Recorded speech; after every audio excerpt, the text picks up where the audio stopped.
All right, St. Louis, as you can see, it's about 10:49 here in Orlando. I want to come on for a moment, St. Louis. I've been relatively active today. Today was a long day.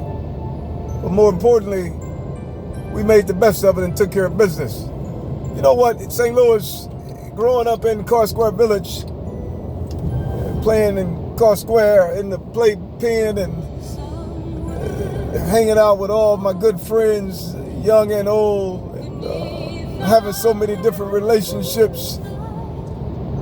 You know what, I'm so grateful for all of my St. Louis friends, as well as those that I met after leaving St. Louis, even in the Air Force, St. Louis PD, as well as DEA. I truly had not the revelation that I would be looking at life in the manner in which I'm looking at life, St. Louis.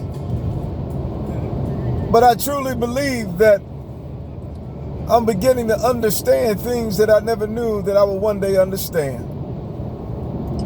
And I believe that my mind is beginning to advance and encode things in a way in which I didn't know that I was capable of encoding the things in which I'm now encoding. So as a result, it's showing me things that were once hidden, but now they're made available.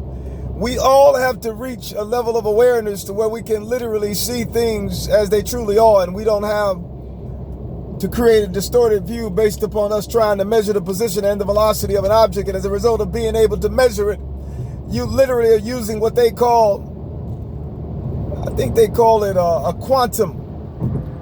And it's a light that doesn't create much distortion, but I'm one to believe what they're thinking about quantum. They're thinking about minus all light and subsequently becoming one with the vacuum fluctuation, which is at 10 to the negative 33 centimeter. We unfortunately are unaware that we are unaware, because we never knew what it was like to be truly unaware, because we never was unaware, or we never was aware. How would it be if we become aware of our entire existence? And once we become aware, we are creating precognition, because the mind is now more powerful than it once was, so subsequently it's able to see things that it couldn't see because it lacked the power in which it needed to see. We must continue to grind, and we must begin to understand that nothing is physical. Everything is different levels of energy, different levels of sound. And once we get rid of the noise, the negative noise, literally we can have all that goodness to contract inward and create a separate reality. We must begin to understand that the Neanderthals didn't know, and we thought they were primitive. But the question we must begin to ask ourselves, who's going to come after us and look at us as we look at the Neanderthals, the cavemen? They're going to say, even though we came up with quantum physics, the Heisenberg uncertainty, Pauli exclusion, we came up with the singularity, we came up with black holes, we came up with understanding the planets, 13.8 billion years, 8 planets. They're going to still say we were illiterate because we hadn't reached a higher level of awareness to know that we didn't know. However, if we begin to think deeper right now, we can literally bring millions of light years into the future right now. And as a result, no one can say something derogatory or negative about us, because we became that something that's going to make the evaluation.